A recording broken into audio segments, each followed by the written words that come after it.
পাকিস্তান, তুরস্ক এবং বাংলাদেশ সহ ১৩টি দেশকে সঙ্গে নিয়ে সামরিক জোট গঠনের ঘোষণা সৌদি আরবের। ভারতের আসামে ভয়াবহ বন্যায় ৮২ জনের মৃত্যু, প্রায় ২ লাখ মানুষ পানিবন্দী, ১৩,০০০ মানুষ আশ্রয় শিবিরে। মধ্যপ্রাচ্যে যুদ্ধ বন্ধের আহ্বান জানালেন জাতিসংঘ মহাসচিব। খাদ্য নিরাপত্তাহীনতার হুমকিতে প্রায় ৪.৫ কোটি মানুষ। জ্বালানি সরবরাহ নেটওয়ার্ক বাড়িয়ে এশিয়া প্যাসিফিক অঞ্চলেও সংঘাতের প্রস্তুতি নিচ্ছে ন্যাটো, অভিযোগ উত্তর কোরিয়ার।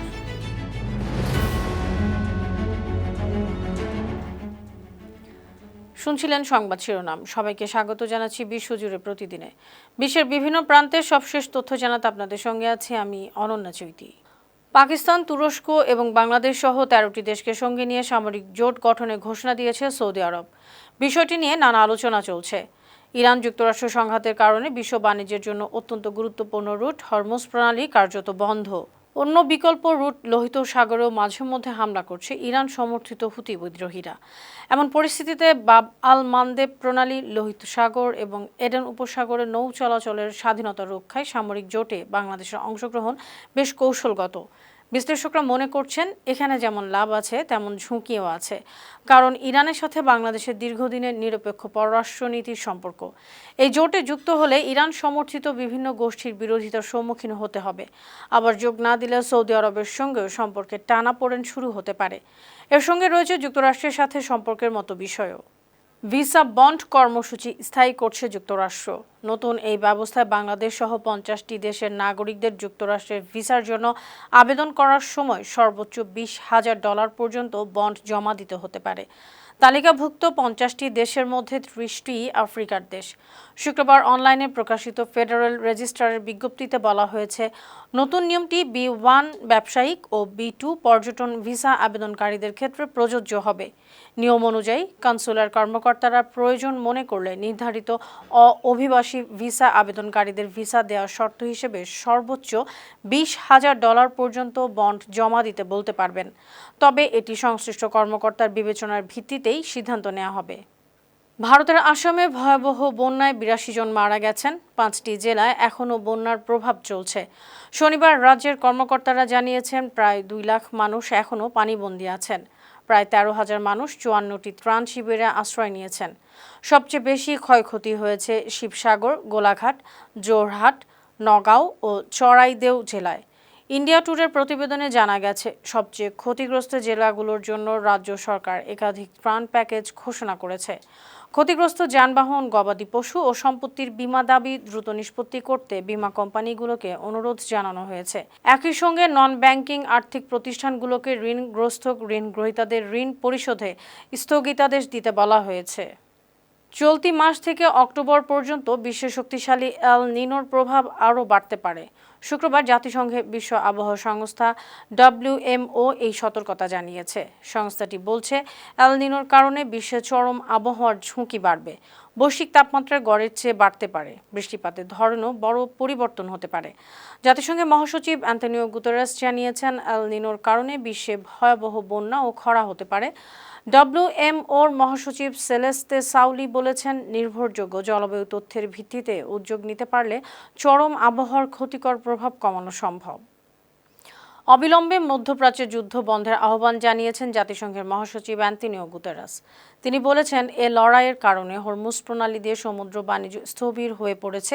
বিশ্ব জ্বালানি বাজার বিশৃঙ্খল হয়ে উঠেছে। খাদ্য ও অতি প্রয়োজনীয় সারের মূল্য আকাশচুম্বী হয়েছে এবং বৈশ্বিক সরবরাহ ব্যবস্থা বিপর্যস্ত হয়ে পড়েছে।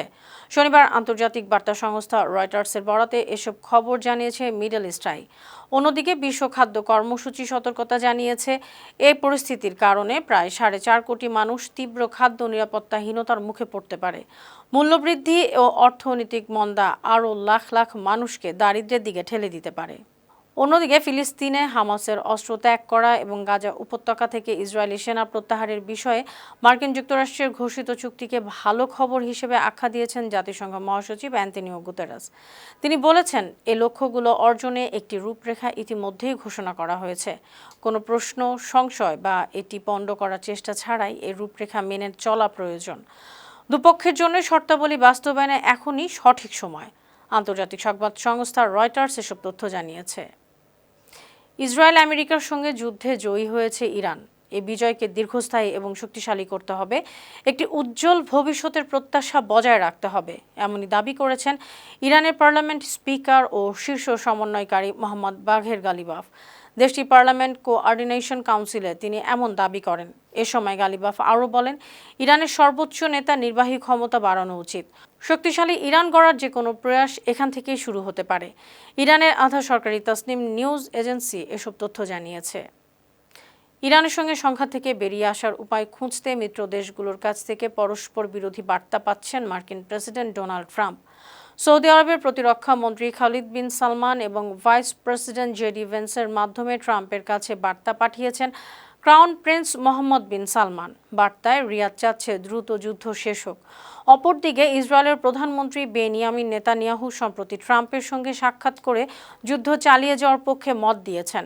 অন্যদিকে মার্কিন জয়েন্ট চিফস অব স্টাফের চেয়ারম্যান জেনারেল ড্যান কেইন সতর্কতা জানিয়েছেন, তাদের আকাশ প্রতিরক্ষা ব্যবস্থার সরঞ্জামও কমে যাচ্ছে। শুধু বিমান হামলা চালিয়ে যুদ্ধের সব লক্ষ্য পূরণ সম্ভব নয়। এদিকে যুদ্ধ দীর্ঘায়িত হওয়ায় মার্কিন জনগণের মধ্যেই উদ্বেগ বেড়েছে। এসব কিছু মিলিয়ে বেশ চাপে আছেন মার্কিন প্রেসিডেন্ট। আজ শনিবার কিংবা আগামীকাল রোববারের মধ্যে ইরানে নতুন করে হামলা চালাতে পারে যুক্তরাষ্ট্র। তবে হামলার পরিধি কী হবে বা কোন লক্ষ্যবস্তুতে আঘাত হানা হবে তা স্পষ্ট জানা যায়নি। শুক্রবার দুজন মার্কিন কর্মকর্তার বরাতে তথ্য জানা গেছে। বার্তা সংস্থা সিএনএন এসব তথ্য জানিয়েছে। সম্প্রতি মন্ত্রিসভার বৈঠকে মার্কিন প্রেসিডেন্ট ডোনাল্ড ট্রাম্প জানিয়েছেন, ইরানে খুব শক্তিশালী আঘাত হানা হবে।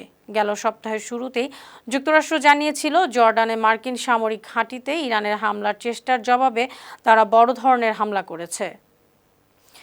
ইরানের বেশ কিছু ড্রোন ধ্বংস করেছে কুয়েতের সশস্ত্র বাহিনী। শনিবার প্রতিরক্ষা মন্ত্রণালয়ের মুখপাত্র মেজর জেনারেল সৌদ আব্দুল আজিজ আল ওতাইবি জানিয়েছেন, ইরানি ড্রোন হামলায় কুয়েতের বেশ কিছু গুরুত্বপূর্ণ স্থাপনার লক্ষ্যবস্তু করা হয়েছিল।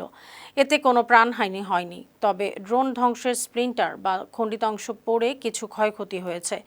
কুয়েতের জেনারেল স্টাফ ও প্রতিরক্ষা মন্ত্রণালয় বিবৃতি দিয়ে জানিয়েছে, দেশটির সশস্ত্র বাহিনী দক্ষতার সঙ্গে তাদের দায়িত্ব পালন করছে, সার্বভৌমত্ব ও নিরাপত্তা নিশ্চিতে সব ব্যবস্থা নিচ্ছে। স্থানীয় বাসিন্দারা যেসব বিস্ফোরণের শব্দ শুনেছেন সেগুলো শত্রুপক্ষের বিরুদ্ধে ব্যবস্থা নেওয়ার শব্দ। জ্বালানি সরবরাহ নেটওয়ার্ক সম্প্রসারণ করে ভবিষ্যৎ সংঘাতের জন্য দ্রুত সামরিক প্রস্তুতি বাড়াচ্ছে ন্যাটো।